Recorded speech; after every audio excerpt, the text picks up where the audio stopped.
Le sable du désert murmure, comme s'il chuchotait les noms des morts. 50 000 Romains ont disparu dans une terre où il n'y a ni fleuve, ni route, ni corps, ni armes, ni traces. Seulement le vent sur les dunes silencieuses. Qu'est-ce qui a pu effacer une légion entière, entraînée à vaincre le monde? Pourquoi l'une des armées les plus disciplinées de l'Antiquité s'est-elle dissoute, tel un mirage?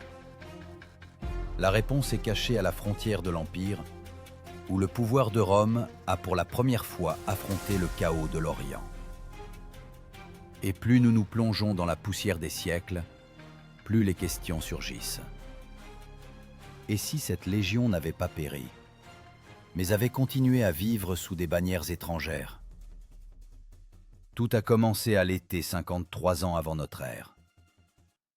Marcus Licinius Crassus, l'homme le plus riche de Rome et l'un des triumvirs, a mené 7 légions, environ 40 000 fantassins et 10 000 cavaliers, à travers l'Euphrate. Son objectif, conquérir la Parthie, une puissance qui s'étendait sur le territoire de l'Iran actuel. Plutarque écrivit que Crassus ne désirait pas la gloire, mais l'or. Il voulait égaler en grandeur Jules César et Pompée, et rêvait d'apporter au Sénat les clés de l'Orient. Ses guerriers avançaient comme un torrent de fer. Chaque légionnaire portait sur lui jusqu'à 30 kg d'équipement. Armure, armes, rations sèches, pieux en bois pour le camp. Ils avançaient sur une route antique, où même l'ombre coûtait la vie. La chaleur en Mésopotamie pouvait dépasser 50 degrés. Sous un soleil qui transformait le sable en métal incandescent, les légionnaires couvraient leur visage des plis de leurs manteaux. Mais l'air restait si épais qu'ils devaient respirer par la bouche, comme un poisson sur la berge. La formation de combat dont les Romains étaient fiers s'appelait la testudo, la tortue. Les soldats levaient leurs boucliers au-dessus de leur tête, formant une carapace solide qui protégeait des flèches. En Europe, c'était un miracle de discipline presque impénétrable. Mais près de Car, la ville où leur perte allait survenir, la testudo deviendrait leur piège. Crassus ignora les conseils de ses alliés, qui insistaient pour longer la rivière, où se trouvaient eau et provisions. Au lieu de cela, il mena son armée au cœur du désert, se fiant à des guides arabes.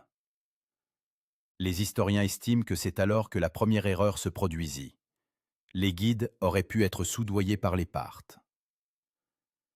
Les Romains avancèrent de plus en plus loin, jusqu'à se retrouver sans eau. Les lèvres sèches, gercées par le vent, transformaient les ordres des légats en sons rauques. Les soldats léchaient leurs lames pour sentir ne serait-ce qu'une goutte d'humidité. Le légat est l'adjoint du général, un officier supérieur responsable d'une section distincte de l'armée. Lors de la campagne de Crassus, il y en avait plusieurs, et ce sont eux qui le supplièrent de faire demi-tour. Mais Crassus n'écouta pas. Dans ses yeux brûlait un feu d'ambition qui se transformait déjà en flamme de folie. Il croyait qu'il vaincrait, comme César avait vaincu en Gaule. Mais la Gaule était verte et humide, et ici, le désert, dont les lois sont écrites par le sable. À l'horizon apparurent pour la première fois des éclaireurs parthes. Ils se déplaçaient rapidement, comme des ombres. Leurs chevaux étaient drapés d'armure, et derrière le dos des archers, les carquois scintillaient. Les légionnaires échangeaient des regards inquiets. L'ennemi était invisible, comme la chaleur elle-même. Le sable crissait sous leurs pieds. Et devant, la poussière s'élevait déjà. Le présage d'une tempête qui allait changer l'histoire. À cet instant, Crassus comprit qu'il était entré en combat non pas avec des hommes, mais avec le désert lui-même. Et chaque pas en avant rapprochait son armée non pas de la gloire, mais d'une disparition qui, 2000 ans plus tard, fait encore frissonner les historiens et les archéologues à la recherche des traces de la Légion perdue. La plaine sablonneuse sous Car s'étendait jusqu'à l'horizon, comme si la terre elle-même avait décidé de mettre les hommes à l'épreuve. Lorsque les premières unités parthes apparurent au loin, les Romains croyaient encore en leur invincibilité. Mais bientôt, la confiance fit place à l'incompréhension. L'ennemi ne se pressait pas d'engager le combat. Il se déplaçait le long du front, comme pour se moquer, leurs armures scintillant sous les reflets du soleil, et chaque manœuvre était accompagnée de courts signaux provenant de trompes de bronze. Il semblait que ce n'était pas une armée, mais une danse de mort. Les Parthes étaient des maîtres du combat à cheval. Leur arme principale, des arcs à longue portée, avec une tension capable de percer même un bouclier romain. Ces guerriers agissaient selon le principe du frappe et retire-toi. Ils attaquaient soudainement, déchaînaient une grêle de flèches et disparaissaient, sans laisser l'ennemi engager le corps à corps. C'est précisément cette tactique que les sources antiques appelaient le tir parte. Cette technique consistait pour le cavalier, feignant la retraite, à pivoter son torse à pleine vitesse et à décocher une flèche précisément sur l'ennemi qui le poursuivait. Lorsque les flèches sifflèrent pour la première fois au-dessus des têtes romaines, le son ressemblait au tintement d'un marteau de forgeron.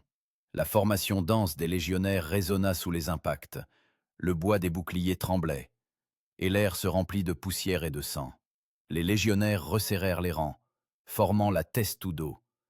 Mais les flèches parthes frappaient d'en haut, pénétrant entre les boucliers.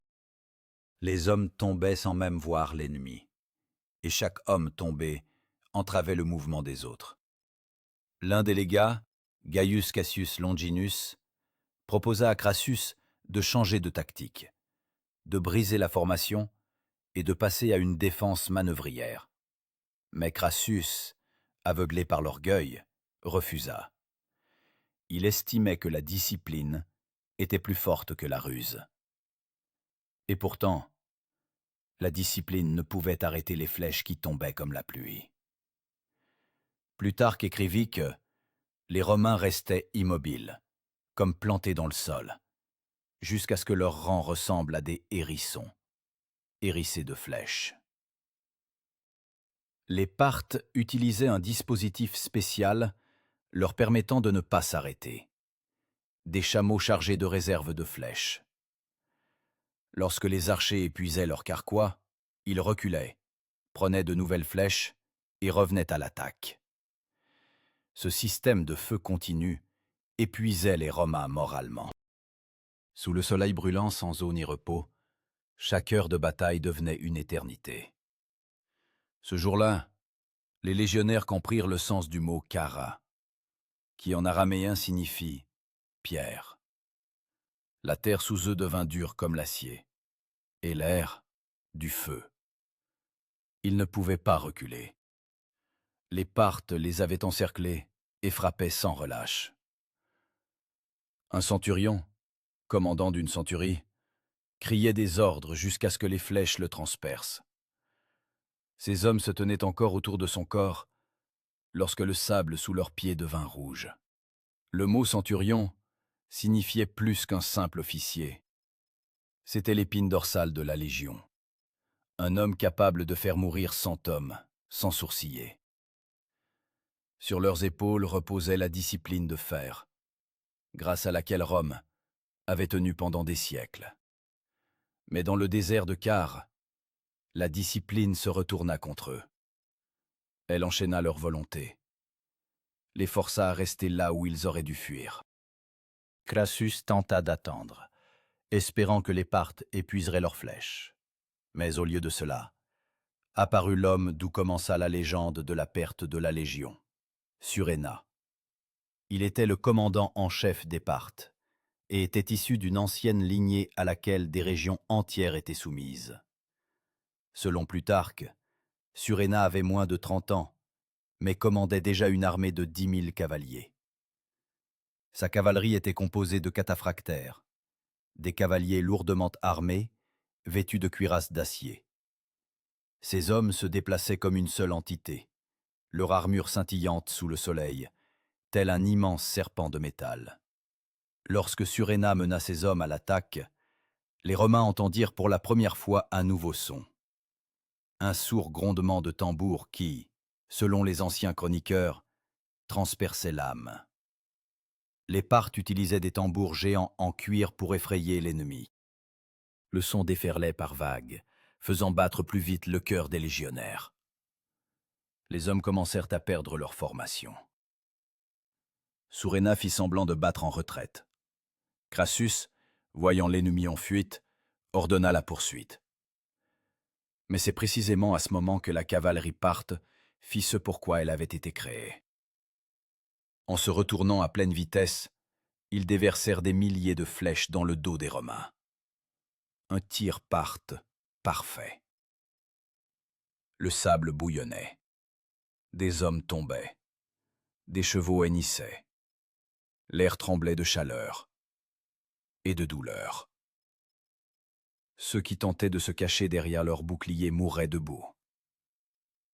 Cassius supplia Crassus d'arrêter l'offensive, mais celui-ci cria que l'honneur ne permettait pas de reculer. À ce moment, le commandement cessa d'exister. Les légions commencèrent à s'effondrer de l'intérieur. Les Parthes frappaient sans relâche. Au soir, les flèches étaient moins nombreuses, mais le sang coulait déjà à flots. Plutarque écrivit que les corps gisaient si densément que les chevaux des Parthes trébuchaient dessus. Le ciel se teinta d'une couleur cuivrée, et la poussière dissimula le soleil. Crassus donna l'ordre de battre en retraite vers Car, mais le chemin était long, et la nuit apporta une nouvelle horreur, le froid. Dans le désert brûlant, la température chutait presque à zéro la nuit. Les hommes tremblaient, se serrant contre leurs camarades morts pour se réchauffer. Ils ne savaient pas qu'à l'aube, les Parthes bloqueraient la route, et alors commencerait ce que les historiens appelleraient la fuite sans direction. Ceux qui restaient vivants iraient là où il n'y a pas d'eau, pas d'ombre, et où le désert lui-même engloutirait leur nom. Et une seule question résonnera à travers les siècles. Où sont passés 50 000 Romains? Ont-ils disparu du tout, ou leurs descendants vivent-ils encore quelque part parmi les sables, ignorant qu'ils portent le sang de Rome? La nuit après la bataille de Car était plus sombre que le ciel lui-même. La lune s'était cachée derrière la poussière, et les légionnaires, errant dans le sable, ne se voyaient pas même à bout de bras. Leurs pas étaient irréguliers, leurs armes claquaient contre leurs armures, leur souffle s'échappait de leur gorge desséchée comme un grincement. Ils ne savaient pas où ils allaient. Un seul mot tournait dans l'esprit de chacun: s'échapper. Crassus, épuisé, pâle, avec le regard d'un homme qui a tout perdu, chevauchait en silence. Sur 40 000 soldats, il restait à peine 20 000 hommes aptes au combat. Les autres gisaient derrière, morts ou mourants. Gaius Cassius Longinus, l'un des derniers légats, persuadait Crassus de se diriger vers le nord, vers la frontière arménienne, où se trouvaient des alliés. Mais Crassus, désespéré, s'en tenait à la route de Car, espérant s'abriter derrière les murs de la ville. Carès est une petite ville portuaire, une ancienne oasis sur la route commerciale entre la Mésopotamie et la Syrie. Il y avait des puits, et la seule pensée de l'eau poussait les soldats en avant. Mais le chemin vers Carès passait par une plaine où il n'y avait ni arbres, ni rivière, seulement de rares collines ressemblant à d'anciens tumulus. Les guerriers avançaient, trébuchant, comme des ombres. Le sable sous leurs pieds n'était plus simplement chaud, il était vivant. Il absorbait le sang, s'infiltrait dans leurs bottes, brûlait leur peau. Certains jetaient leurs boucliers pour aller plus vite, d'autres enlevaient leurs casques pour respirer un peu. Mais dans cet enfer, chaque faiblesse devenait une sentence de mort. Les Parthes ne poursuivirent pas immédiatement. Ils attendaient. Suréna savait que les Romains étaient épuisés et décida de les achever le matin. Il divisa l'armée, envoyant une partie de la cavalerie couper les accès à l'eau. La nuit devint un piège. Les légionnaires se rangèrent autour du camp, enfoncèrent leurs boucliers, plantèrent des pieux, comme on leur avait appris. C'était ce qu'on appelait un castrum, un camp de marche, toujours identique. Un fossé, une palissade, un centre avec la tente du commandant. Même en mourant, un Romain n'oubliait pas l'ordre. Mais sous Car, cet ordre se transforma en symbole d'impuissance. Les légionnaires creusaient la terre avec leurs épées, car ils avaient abandonné les pelles depuis longtemps. Le sable retombait, et le camp ne tenait pas sa forme. L'eau était épuisée. Dans les barils, il ne restait que des gouttes, que les officiers supérieurs se partageaient. Les soldats murmuraient que Crassus était maudit, que les dieux s'étaient détournés. Quelqu'un jeta l'aigle, l'étendard de la Légion, l'emblème doré de Rome. C'était un sacrilège, équivalent à une trahison. Dans des circonstances normales, cela aurait été puni de mort. Mais maintenant, personne ne leva l'étendard. À l'aube, les Parthes revinrent. Le son des tambours traversa de nouveau le désert, comme le battement de cœur d'un géant. De derrière l'horizon apparurent les cataphractaires, leurs armures scintillantes. Les Romains, épuisés et brisés, tentèrent de reformer les rangs, mais les forces leur manquaient. La testudo ne les protégeait plus. Leurs bras ne pouvaient plus tenir les boucliers. Crassus ordonna de prendre position sur une colline où se trouvaient les restes des légions. Son fils, Publius Crassus, qui commandait la cavalerie, tenta une contre-attaque pour distraire les Parthes. Publius était brave, comme son père, fier, comme tout Rome. Mais la bravoure sans calcul dans le désert équivaut à un suicide. Les archers parthes encerclèrent son détachement, et quand les flèches furent épuisées, ils dégainèrent leurs sabres. Les historiens écrivirent que Publius, comprenant le désespoir, ôta son casque et ordonna à un camarade de le transpercer de son épée. Sa tête fut plus tard empalée sur une lance et apportée au camp de Crassus. Quand son père la vit, il ne prononça pas un mot. Il ne fit que rencontrer le silence de ses soldats d'un regard. Et ce regard était plus terrible que n'importe quel discours. Suréna proposa des négociations. Il promit d'épargner la vie de Crassus s'il livrait son armée. Mais les Parthes tenaient rarement parole. Crassus accepta tout de même. Non pour lui-même, mais pour ceux qui se tenaient encore à ses côtés. Il se rendit à la rencontre, tenant les insignes de commandement. Un bâton et un anneau. Mais la conversation se transforma rapidement en piège. Selon une version, lorsque Crassus refusa de monter le cheval qu'on lui offrait, une altercation éclata. Un cavalier parthe le transperça de sa lance. Ainsi se termina la vie de l'homme le plus riche de Rome. Le destin de l'armée ne fut pas moins tragique. Après la mort du général, les légions furent complètement anéanties ou capturées. Environ 10 000 hommes, selon diverses sources, survécurent et furent déportés loin à l'est, aux frontières de la Parthie. Les autres sont restés à jamais dans les sables de Mésopotamie. Et pourtant, c'est de là que commence la partie la plus énigmatique de cette histoire. Car à mesure que les traces des légions se dissolvaient dans les steppes, une étrange mention apparut dans les chroniques chinoises des décennies plus tard, celle de guerriers en armure de fer, qui combattaient en murs de boucliers.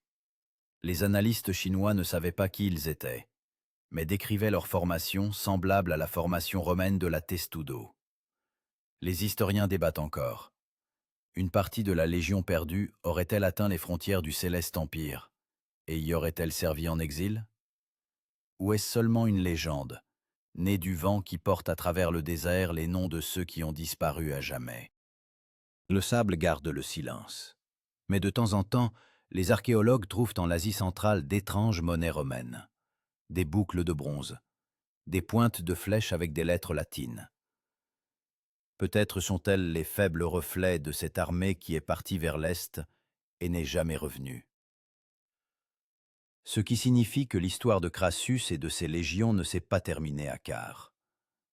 Elle a seulement changé de langue, le sable pour la soie et la mémoire pour la légende.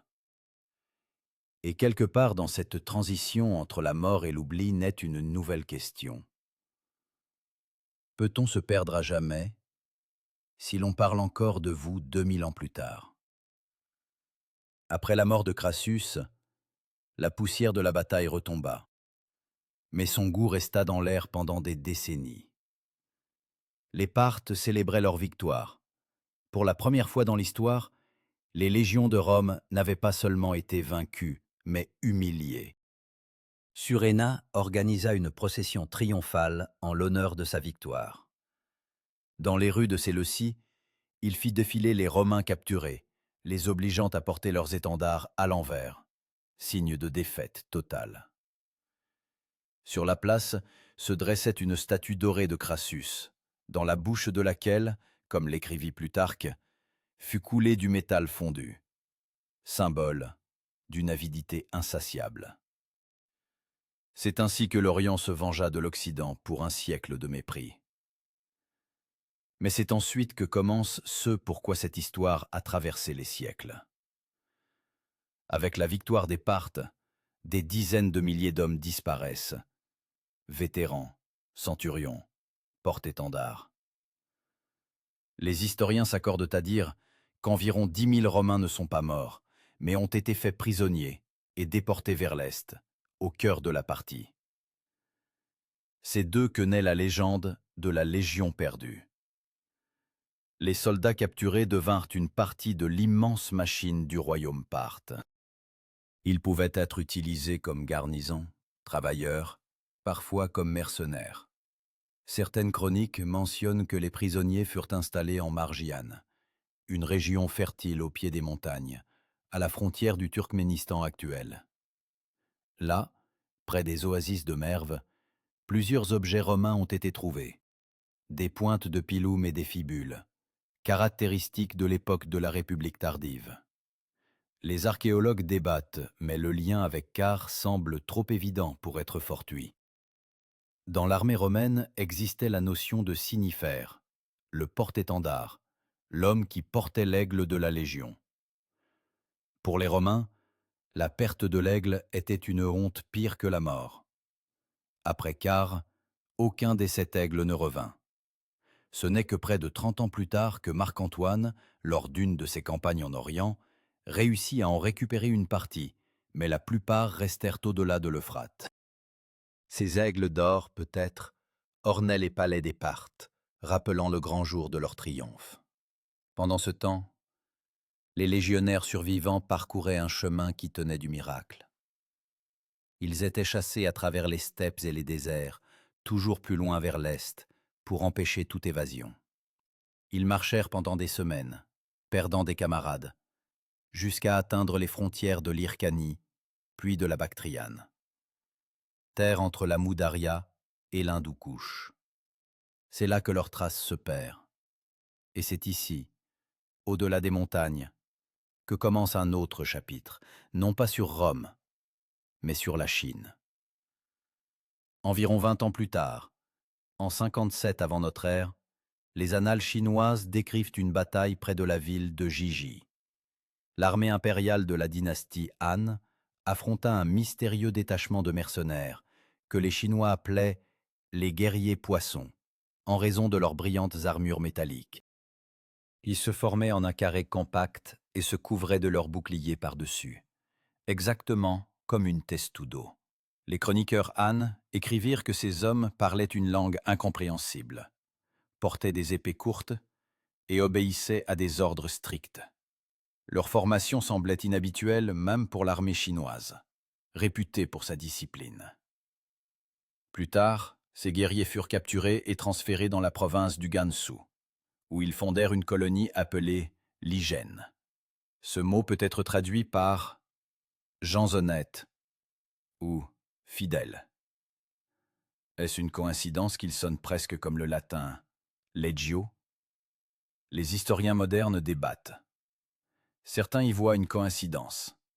D'autres, la dernière trace des Romains au bout du monde. Le chercheur américain Carlos Sayer écrivit qu'une analyse ADN des habitants locaux de Ligène montra un pourcentage élevé de caractéristiques européennes. Cheveux clairs, yeux gris. Les archéologues ont découvert ici les vestiges d'une forteresse avec un plan rappelant un castrum romain. Fossés, remparts, rues droites à angle droit. Mais si ces gens étaient des descendants de Romains, que sont-ils devenus? Des soldats, des prisonniers, des marchands, nés déjà sous un autre ciel? Il est possible que leurs descendants aient participé au commerce le long de la grande route de la soie, qui reliait Rome et la Chine. Le terme cataphractaire, cavalier lourd, entièrement cuirassé, comme un cataphracte romain, est entré dans les traités militaires chinois dès l'époque de la dynastie Tang.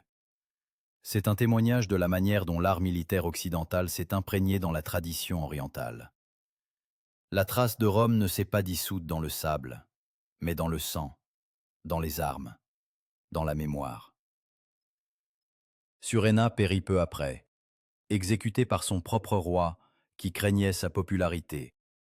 Ainsi un héros disparut, comme un autre, et tous deux ne laissèrent derrière eux que des légendes. Mais les légendes vivent plus longtemps que les empires. Quand les archéologues modernes se penchent sur les steppes du Turkménistan et du Gansu, ils ne voient pas seulement de la terre, mais une carte de traces invisibles. Chaque fragment de métal, chaque os trouvé parmi les sables est comme une voix venue du fond des âges. Et peut-être que dans l'une de ces voix résonne encore le serment que les Romains faisaient à leur aigle. Rome ne tombe pas tant que nous tenons. Ils ont tenu, même lorsque l'Empire a oublié leur nom. Et, peut-être, c'est précisément pourquoi la légende de la Légion perdue de Crassus n'est pas morte. Elle est simplement allée plus loin, là où l'Orient rencontre l'Occident, où même la mort ne peut effacer le souvenir du devoir.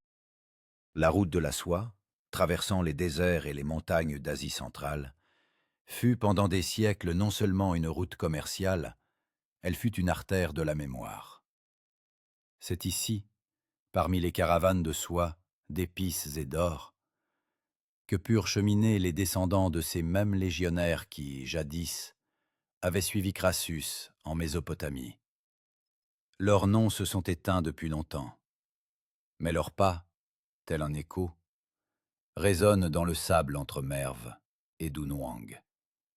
Dans l'armée romaine existait la notion de veteranus, vétéran, soldat ayant accompli 20 ans de service et ayant mérité le droit à une terre.